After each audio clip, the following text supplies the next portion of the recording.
Welcome. We are very happy that you are here. This program is, you probably heard of Green Visionary Artistry, which is a 2 years program for 8 countries. And I welcome here.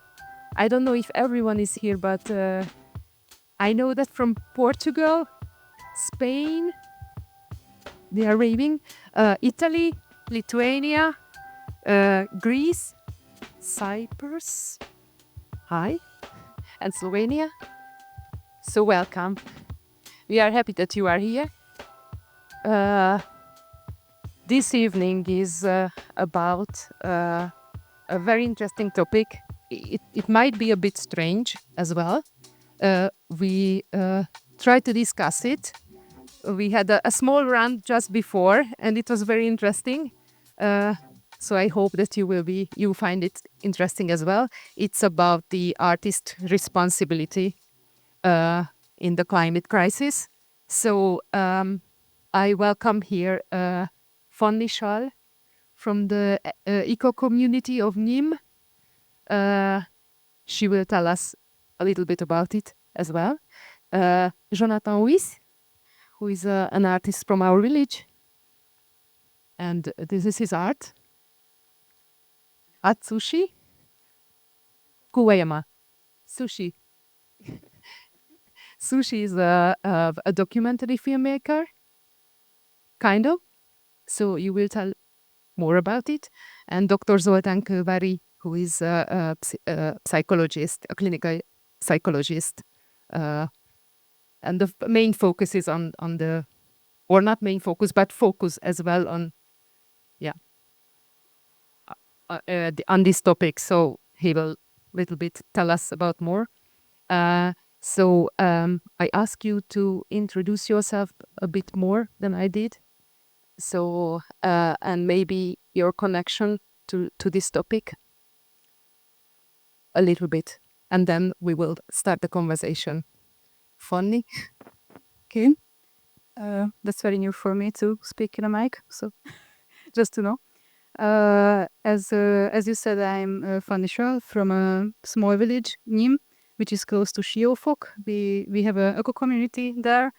And I am also an artist. Originally, I learned traditional printing techniques in a fine art university, and I kind of burned out from that and healed in the community, kind of. So now I do ecological issues related things, like how to connect to boundless places, for example. Hello. So yeah, Jonathan Huys. I'm a French artist, painter, visual art. Visual art. Yeah. What can I say about me? Yeah, I moved here in Hungary like 15 years ago. I am professional. Well, I do like just painting since 2018, and I'm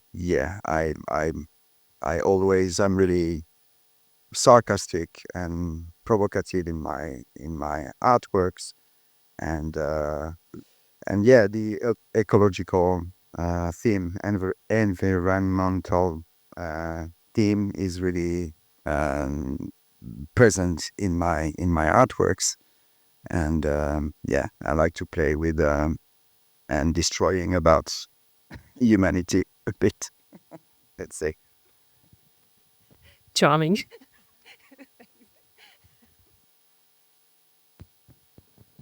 Good evening. My name is Sushi. I'm from Japan. I live in Hungary for like 5 years, and institutionally speaking, I study at the doctoral school of the Fine Art University now. I'm in the doctoral. No, I already said it. Sorry. And but I still consider myself to be an amateur researcher involved in arts. And I'm no one. So compared to other guests, I'm really wondering, is it okay if I'm sitting here? I'm really no one.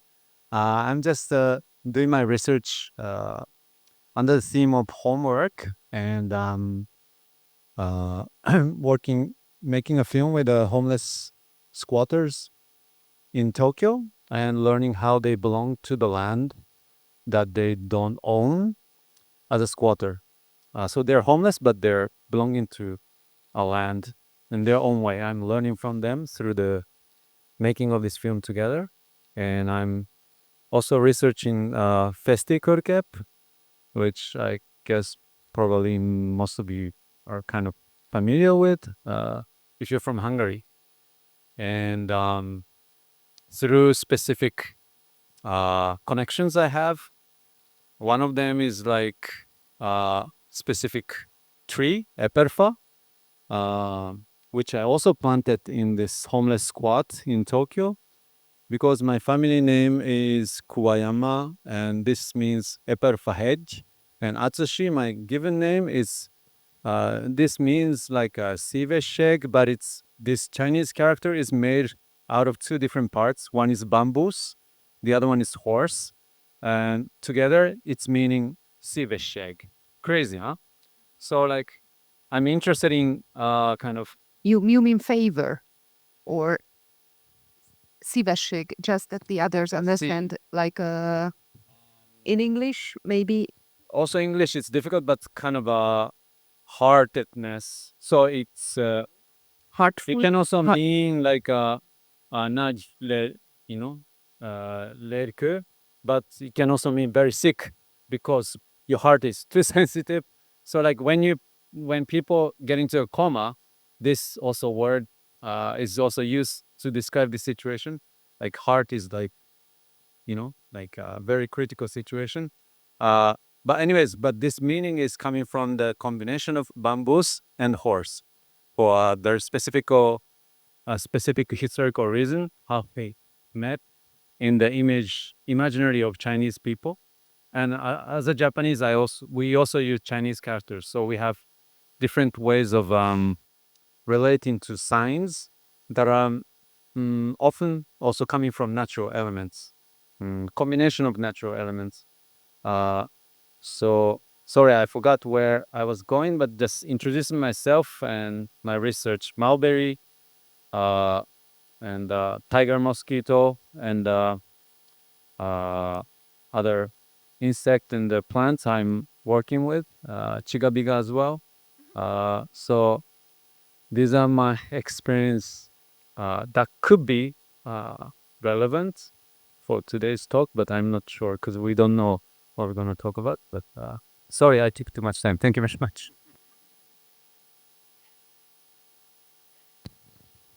Good evening, good evening, everyone. I'm Zoli from Budapest, and I relate to this tonight's topic from two directions.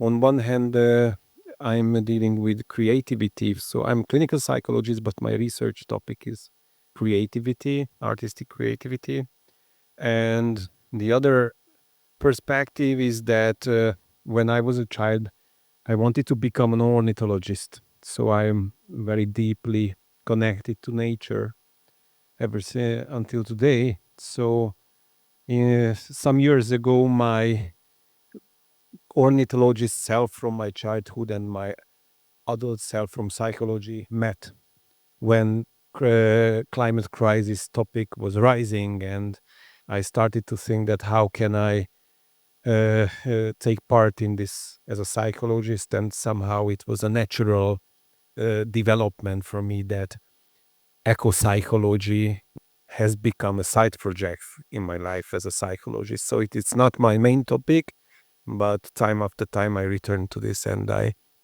participate workshops and trainings and so on related to this. So creativity and eco-psychology together in this evening from my perspective. Well, this was one question we talked about, if it's the artist's responsibility to approach this topic. Is it the artist's responsibility? Is it everyone's responsibility? Or why does one artist decide For example, Jonathan, what is your personal motivation to do this kind of art? Did you do other kind of art as well? Not really. I do feel responsible as I think I don't know, I have the possibility to generate and create images that can implement maybe new ways of thinking the society and maybe facing reality. I'm not I'm not pessimistic. I'm just like realistic, pretty pragmatic, and yeah, I do feel that need. Um, really, like just like creating stuff just for showing off, or just like to express my ego, because art is really a ego trip kind of stuff. Would have no sense, and just focusing on beauty or aesthetic, okay, it's cool, but if you can just like make an impact and be thoughts provoking, okay, slightly provocative, and maybe in a burlesque kind of way, grotesque, it's really, for me, it's really fun to make. And I think for the viewer too, actually, because it's just going to be like, ha, ha, and maybe, okay, okay, that's interesting, like, okay, but some people will just like say, wow, this is really dark and really, um, I want to hang myself or whatever. But I think the viewer is really, as I said to Sushi, actually, it's really the state of mind you are in when you are watching a peculiar piece of art. If you are depressive, you will see darkness. But if you are positive, you will see beauty in darkness. So yeah, that's for me. Yeah, I do feel responsible. I don't know, yeah, on this major topic, which is the house is burning and we are just looking in the other direction. So yeah, just like face it off and try to go forward. Yeah.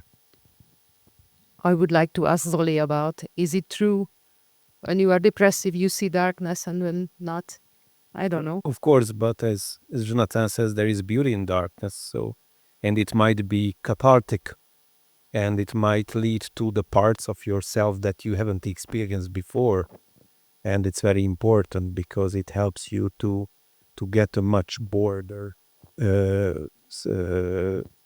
perspective of the world, what has been hidden before, because sometimes we do not see the real nature of things. And I think that art has got a lot of do with this and help us to widen our perspective. And sometimes it is going together with pain, just like birth.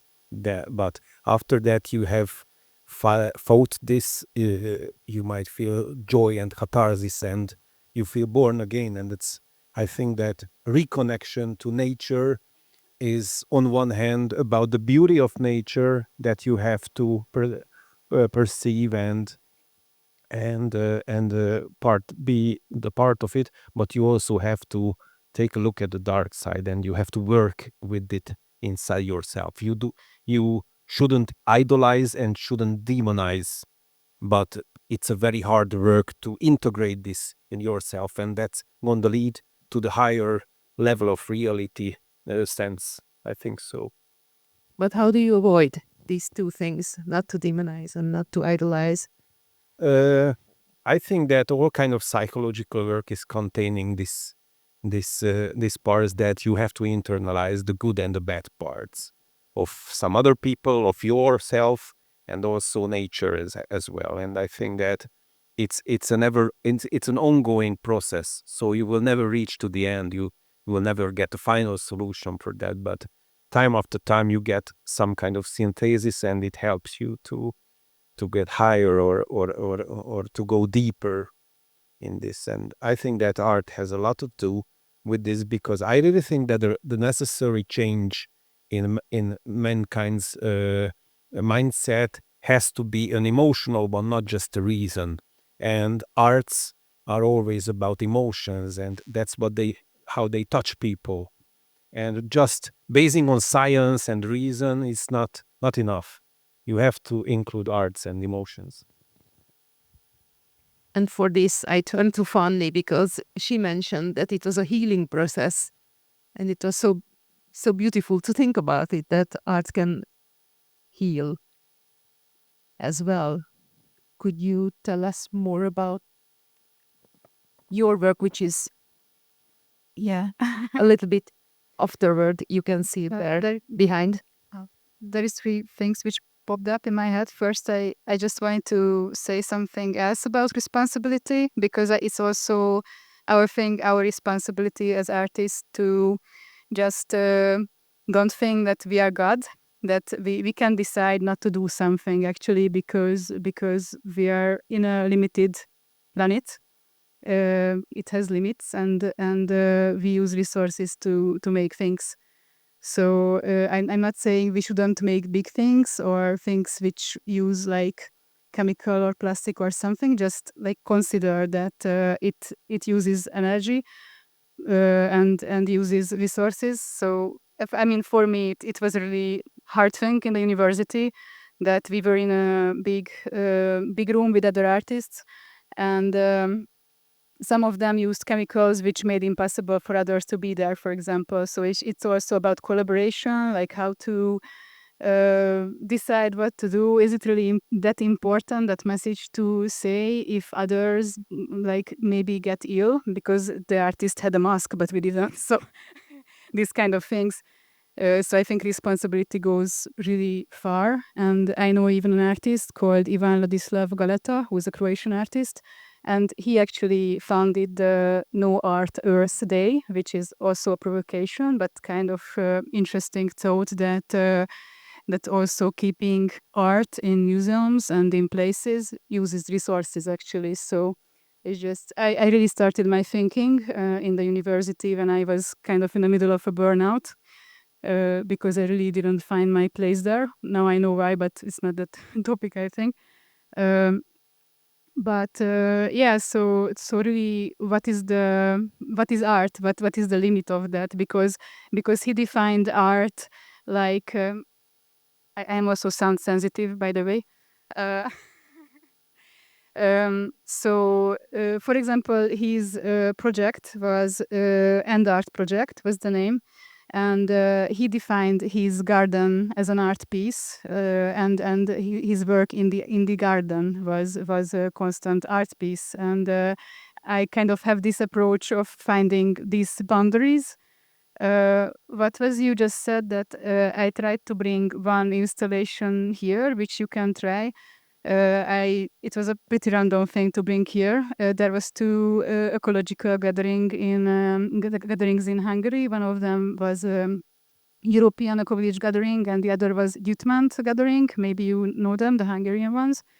I tried to create one place where people, the Gyutmant participants, can see or like observe the previous gathering participants' imprints about land connection and how important communities and places for others. Also, I experimented with creating a place where people just like creating a context where people behave nicely with each other and the environment. So don't feel the urge to use phone, don't feel like really feel like paying attention and just be there. I really miss that in places, to just create places where you can be yourself and you can choose to follow a process, which I offered there, or just choose to just be in silence. Yeah, so I kind of try to make this process-oriented things, which includes my graphic, but it's really not the point not the main point. It's more like creating a process as an art piece, and then provide people opportunity to connect with each other, with themselves, and probably with nature through their stories. Basically, I really into personal stories. Is it the same for you, Sushi, because you work with people who are living on the street, as I understood? You're making a film. Is it We just talked about hope as well. Is it the responsibility of the artist giving hope, or as I understood you, because before that I was asking Sushi, could you give us a hope of the Japanese way of thinking? And he was, there's no Japanese way of thinking. So it's for us, it's for me, as I experienced from the animes, it's a totally different way of thinking from the European way of thinking. But can you tell us more about your artwork? Is there is there a goal behind, or is it more like while making the film, what is the how do you work? Sziasztok! Yeah, so okay, I try to answer your question my own way, maybe not so directly. But I just couldn't help uh, looking at this beautiful last shining of the light on this specific tree. And they were also speaking, and with the sound of the wind and the how the lights, hit us. And so they're also speaking. I just wanted to, give a space for this, and yeah. Thank you for that. So thank you. Uh,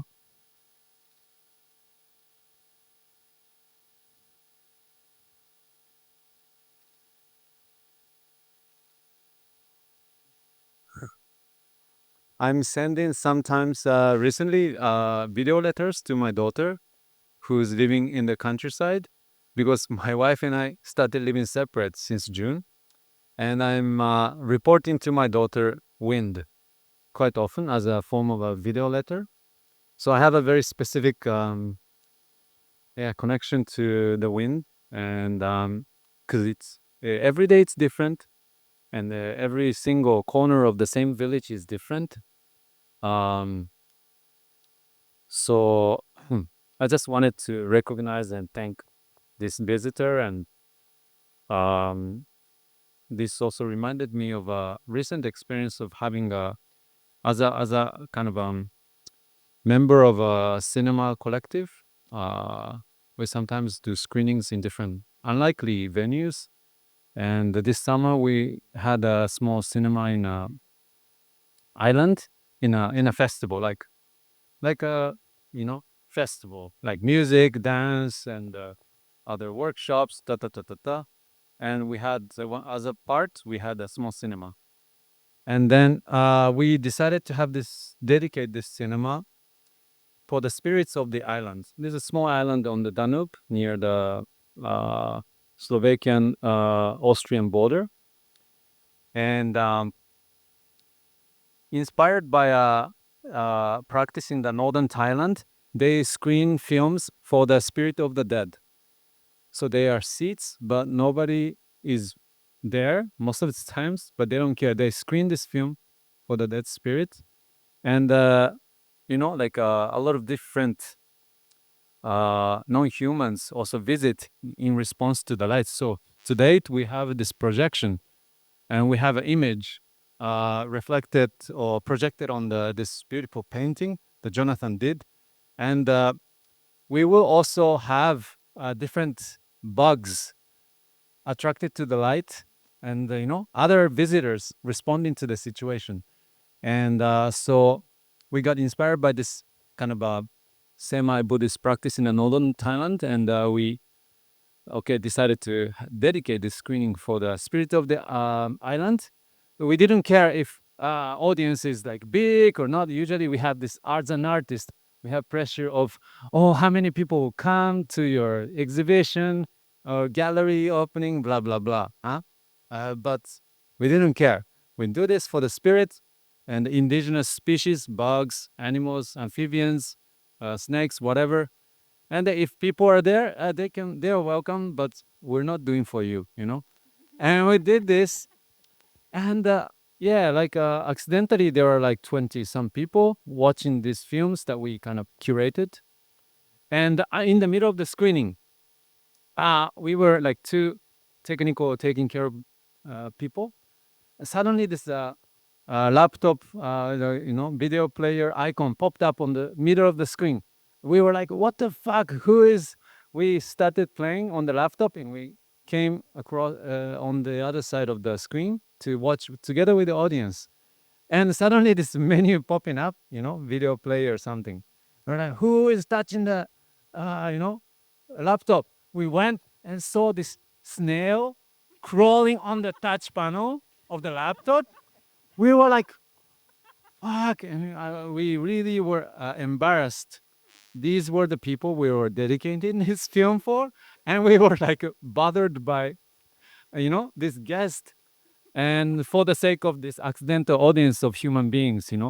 So we were like, it was a very special encounter. Of course, what we do, regardless of our intention, affects, and each species and whatever, they respond to what we do in the way that we don't expect. So they come, so they're also coming to what we do, responding, we are corresponding. And it was a very special experience, and I invited her to on my arm through the rest of the screening, and we had a kind of guest talk. We asked her questions after the film screenings. But am I answering your question? We are enjoying your thoughts. I will stop. Thank you. So it's, even if it's not the Japanese way, it's very new for us. I mean, for me, definitely new. So and inspiring. It was we had some topics initiated by Benza, and one of this was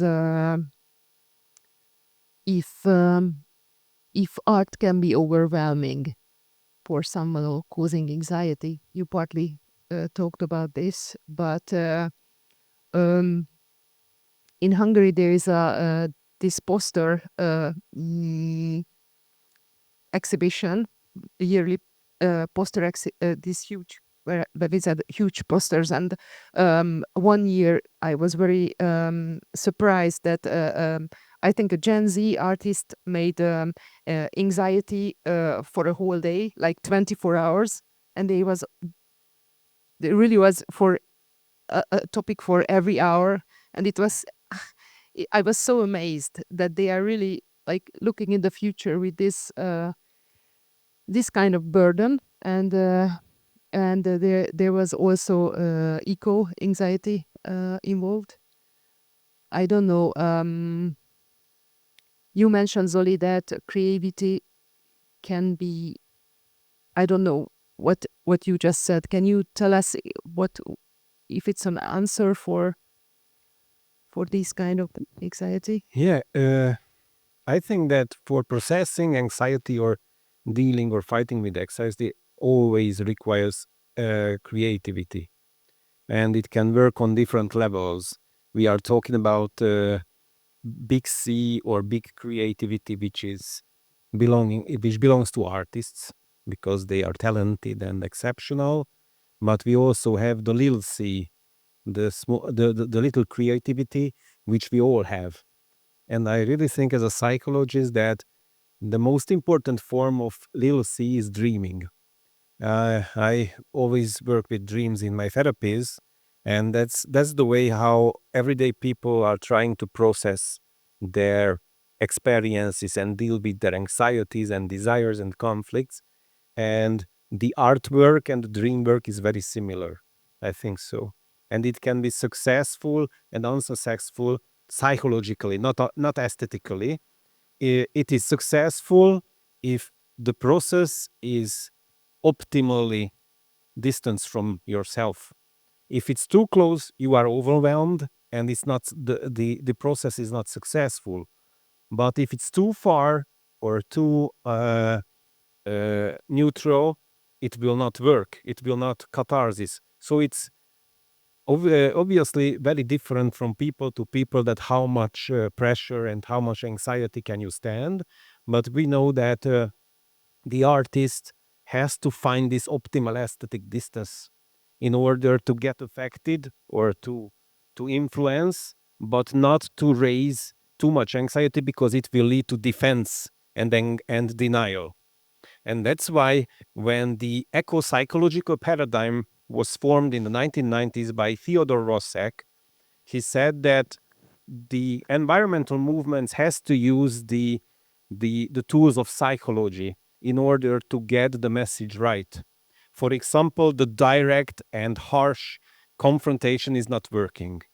If we always blame people for this and for that, they have to take responsibility, but somehow you have to do it, or you have to process it as like in psychotherapy. Because in psychotherapy, we are not starting with harsh confrontating, but first has to build some kind of relationship and trust and empathy. And after that, when the person is feeling safe, he, with the help of the other, will able to face this dark and problematic things.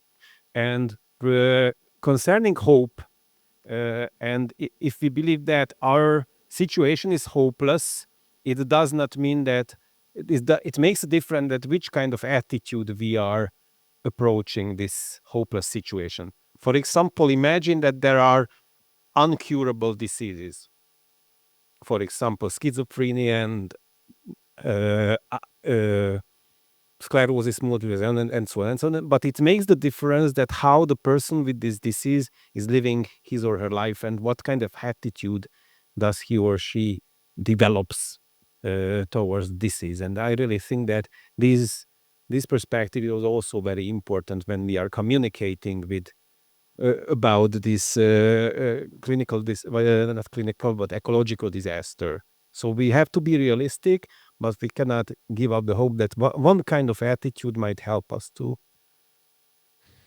get through the night, and we will see that what happened after that. Can I add Yes, please. something? Just, I mean, I'm not that really into like see these complex systems in a way that I can explain English well, but as I know, we are in a polycrisis, and this is like a crisis, like different, very complex system, and we cannot know what will the future bring. So, like thinking that we are doomed and full stop, it's just not really realistic, actually. So, just because it's very common, I think, to have anxiety about what will happen and have this dystopical picture. And of course, many like painful and bad processes are happening, but we can actually change this and find our part. What is our part to change? And if many people are doing that, is like, I think for me that's hope. I think what Fanny and we were also discussing in the how do you call it, waiting room with coming here is also about this. I think understanding of hope, no, and I think because I think of in the sense of expectations, or something is gonna be the savior, something's gonna come and solve. In that sense, hope, I think, is not something we should really stick to, but in the sense of kind of standing in front of the known, like kind of keeping the world still kind of unknown.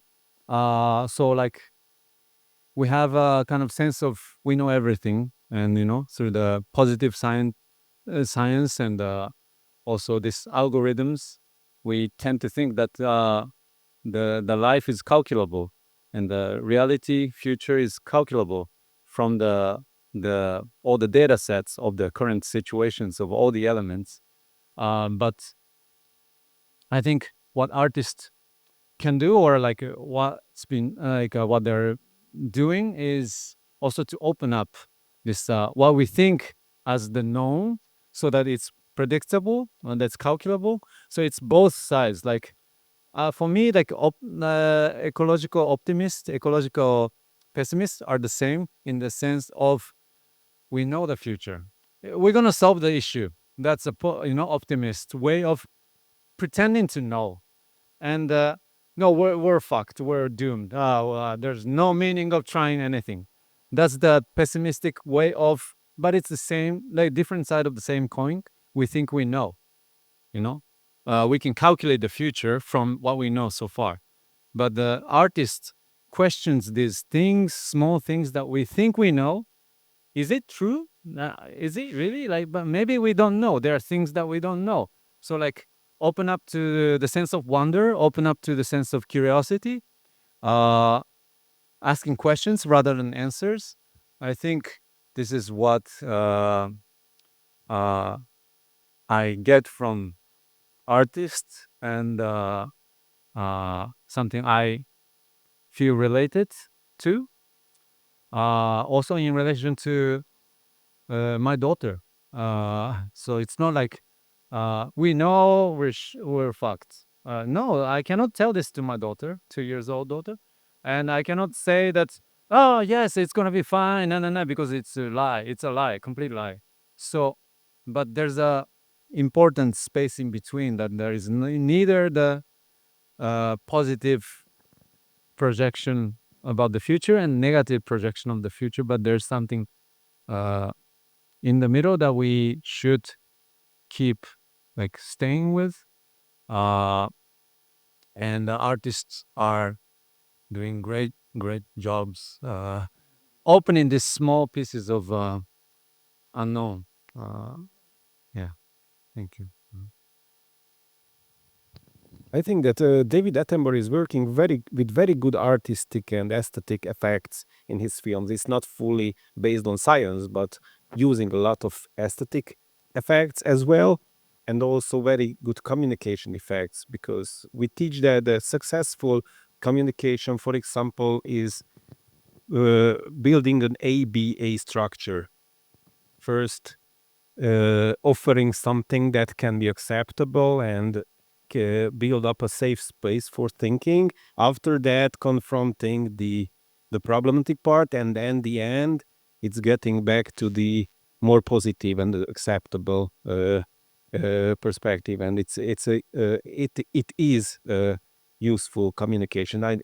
It's very bad that in the everyday press and on the websites and in news, it's always what sells is the disaster. So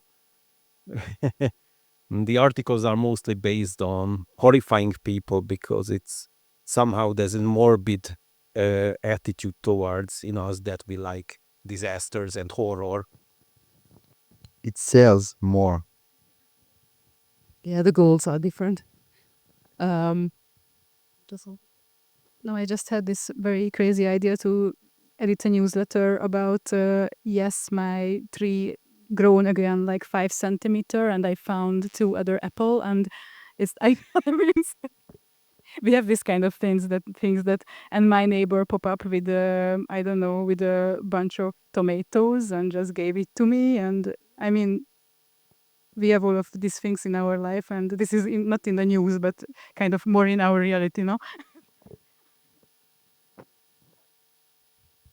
we talked about the impact of art on others, but we didn't talk about the impact of art on the artist. How is the process for you? I mean, the process of making art. Does it change you? Does it change your views? Makes me happy, first of all, but it's pretty cathartic too for me, because I'm a really anxious and sensible person, and it helps me to just like go forward and have a goal and have fun. That's the main goal, actually, having fun. And but if I can just put some interesting ideas and implement new ways of thinking our world. It's even better, and create emotion, of course, impacts, and yeah, that's yeah. But I'm not, as I'm saying, I'm not pessimistic, or just being like super realistic, and I try not to be super obvious, because as you said, it's not working. When you look at Banksy's work, this is cool, but you look at it, it's there, and okay, cool, and you go another way. It's much more interesting to put a lot of ideas, and create something with a lot of contradictions too, and leave the viewer with his own interpretation, really, um, and his own way of thinking the stuff. Um, yeah, that's what I'm. Yeah, it's absolutely right what you said about Banksy, because every understanding is partly self-understanding. And if you do not have to put work into understanding a work of art because it's too obvious, it causes nothing in yourself but just a flash of light which is going. So that's why you have to rely on the intelligence of the audience. But I don't deny the fact that the guy is super clever and gifted in so many ways, and he's doing a lot for the community, and even himself, we don't know actually if it's maybe a crew or one person, but the way he's really like laughing at the art market and the art space and all this mundanity, and all this vernissage and openings and fancy stuff. And I think it's quite brilliant. It's punk. Yeah, exactly. Sorry, I need to respect my nature. I have to go to the bathroom. So, yes, I will be right back. Thank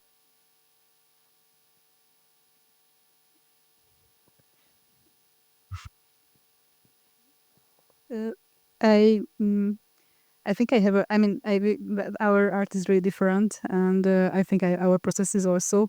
So it just one popped in my head when I realized that what can drawing be to me. For example, I mean, as I said, I am part of this ecological community, and we own 26 hectare, which is an eroded land.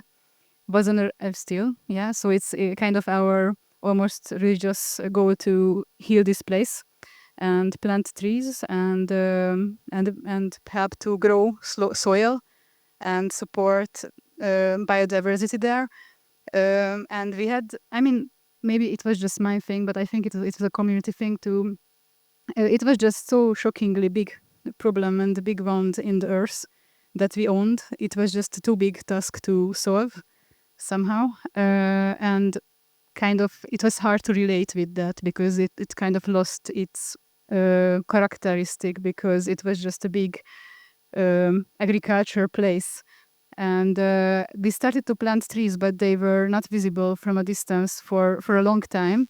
So if you were there, you felt like in a desert or something. And I had a personal process with relating with this place and trees, and I basically started to build wild protections around the trees out of branches. And I did it because COVID came and I had a lot of time.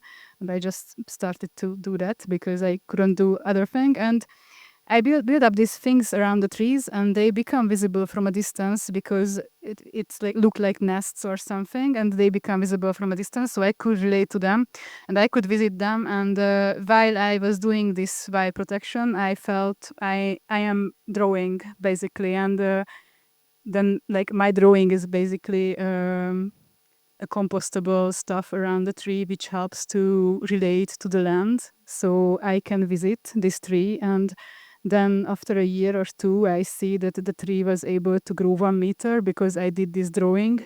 So that was really like a revelation for me. What is art for me? And I also have a special connection with trees because of that. Because they are really some species we should learn from. They are just grow somewhere. They are not designed for replacement, actually. So it's yeah. Sushi, do you have something to say about your process of making art? What does it mean for you? Does it change you? Definitely, because I'm also in the material. I'm working with the material that I'm also part of. So, of course, you're working with some part of you together with others. And it's also impossible to think you separate from others and to think others separate from you. So it's kind of, mishmash. And at the end, if you work with the material, you end up also,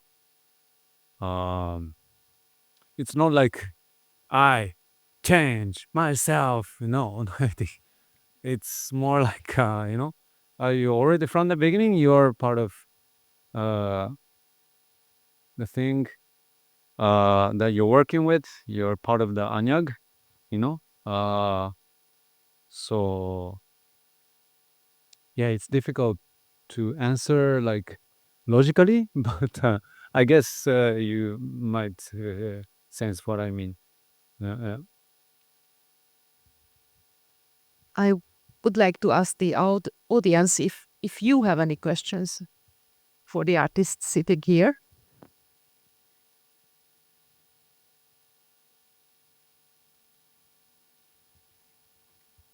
Randy, please. Here is wait. We are now well like you are. Say don't pay videos. We don't hear you. I at least don't. Let's pick up.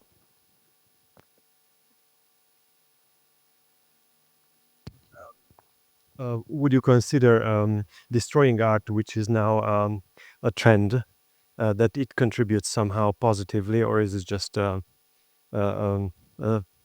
false way to save the world?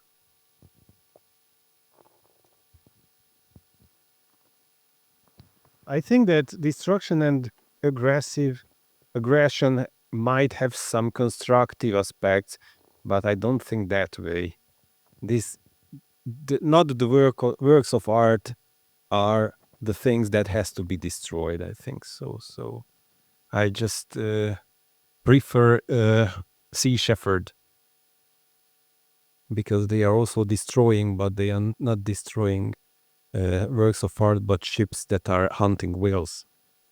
So this is, in my perspective, it's a constructive way of using aggression against the bad or the evil.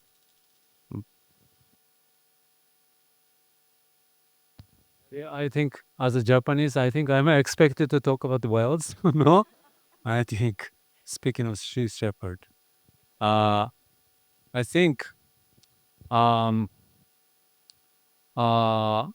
specifically about the sea shepherd, that's another question because destroying the, for example, painting of Van Gogh or Picasso, that's another thing for me, yeah.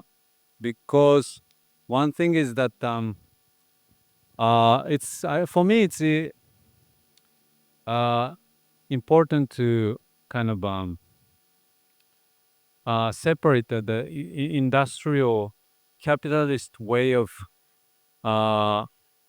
taking taking nature as resources and different ways of eating and being eaten by nature in different indigenous practices. And so in Japanese case, mostly it's done by the excuse of scientific research, and but there is also a bit of different ways of relating to the sea, relating to sea mammals. There are also including the possibility of eating and being eaten, which is different from Western ways of kind of dealing with the nature. So how can I say? So I think it's not really constructive to think certain group of people who are kind of in the habit or like pattern of kind of killing specific species of animal, often enhanced by the modern technology, which is different from traditional hunting, and which can be also still controversial. For some people, it doesn't matter if it's traditional or modern. Killing an animal is evil for some people. For some people, killing and being killed by nature can be part of the nature. So this is also a tricky thing. So I think it's very important to be specific and not generalize. And now I maybe want to respond to the maybe like for example, tell me if I'm wrong. I think you were talking about like a lot of artworks in the museums, like the burned or thrown paints and as a protest, if it's constructive or not. Um, I don't know. I don't know, but we also don't know what this painting could have meant for the artist. We don't know yet also how it can mean. So like I understand as of course it's expensive art, so it can be sensational, it can be news, rather than hunting, cheap art or for example what I make. Nobody give a shit. Sorry to interrupt, but they are not throwing paintings directly on the. Sorry. It's importantly on the artwork. It's like on the glass, so they are not destroying the artwork. Yes, it's important difference. Yeah, thank you. Creating buttons. Thank you. Yeah, it's important. So not because it's a language. Because if we understand it's destroying the artwork or like kind of making a performance of destroying the art, that's a different story, no? So I think for the awareness campaign, I think it has a sense, but it's also important to know that what we think this art piece is, we think we know this is like this in art history, it's this price, no. But we also don't know, maybe there are other ways that this artwork can create conversations around. And maybe this intervention or a protest might be part of the, the value of the artwork. Who knows? So sorry, I just don't know, but I'm just, asking questions around the same thing that you're thinking about. Yeah. Yeah, no. For me, it's really we saw too much of that kind of, and now it has no impact at all. Like throwing paintings and all and sticking my hand on an artwork. Right now, it's create nothing. Just like, oh, again. So stop oil. Yeah, of course, stop oil. Cool, but try another way then, because it's going nowhere now. It's too much. Too many times, and it's for the buzz. The first activist who has done that, yeah, that was buzzing around and just like, who? Well, that's interesting question, but not anymore. I think so. Irrelevant from my point of view. And just to return for a moment about hunting. So I know that traditional hunting is not the same as trophy hunting, for example. But we have to consider whether this hunting is about, which is not trophy hunting, but traditional, is about animals who are on the edge of extinction. So that's when the habits has to change, I think so, because it's all our purpose to keep this. these living creatures. Thank you. Anyone else with a question? If everyone is happy. Oh, okay. Come here. Thank you. Hi. What I am actually curious about is like, what would you suggest to activists? But I think that's not a very good question. So my actual question would be, what is your favorite example of art and activism being combined, or artivism, or anything like that?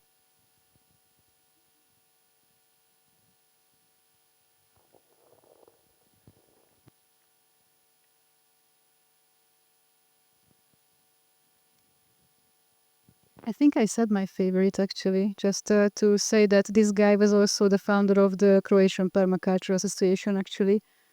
I mean, yeah, so for me, he's really an example of this by like learning, like teaching by being there and really create something, and also teaching in a university, and also starting the permaculture movement in Croatia basically with others. I cannot think better about this now, but I know one street artist. His name is Saipe, so Sapype, and he's creating like in beautiful landscape, like huge artworks on the ground, like on mountains and everything, with natural pigment, like pigmentation. And it's always okay. This is, I don't know if it's activism, but it's always showing. It's always human figure, but in a really lovely way.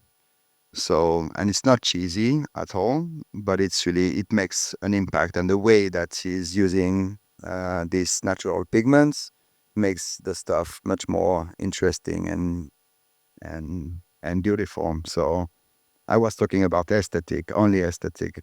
Now that is really interesting, I think. No other artists for me. What first came to my mind is not related directly to nature, but to environment. That when there was the siege of Sarajevo in the 1990s and the town hall was bombed, there was a piano player who played every night a piano concert in the middle of this ruined town hall, and I think that it's a very heartwarming and very dramatic experience of or expression of art against evil or art against destruction. Yeah, I've got another one. Sorry, it's Bordalo. Bordalo too is a Portuguese. Bordalo, you know him? Yeah, and he's using like natural, like waste, like plastic and everything, and creating animals on the in buildings and yeah, performances, uh, and it's really well known. So this is a perfect example of activism and art and using like how can I say that this year. And plastic waste and everything in a really useful way. I also have another one. I think she's also defined herself as an activist, Marina Abramovic. So she's really, I mean, about like the artist is present, for example, or different. Like her whole work is about really about relations and responsibility and Maybe much Barney too, actually.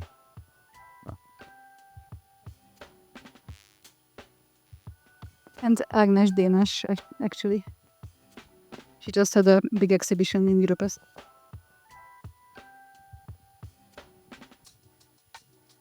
Thank you. Thank you for your thoughts. It's always an enrichment to hear one another. Thank you for being here.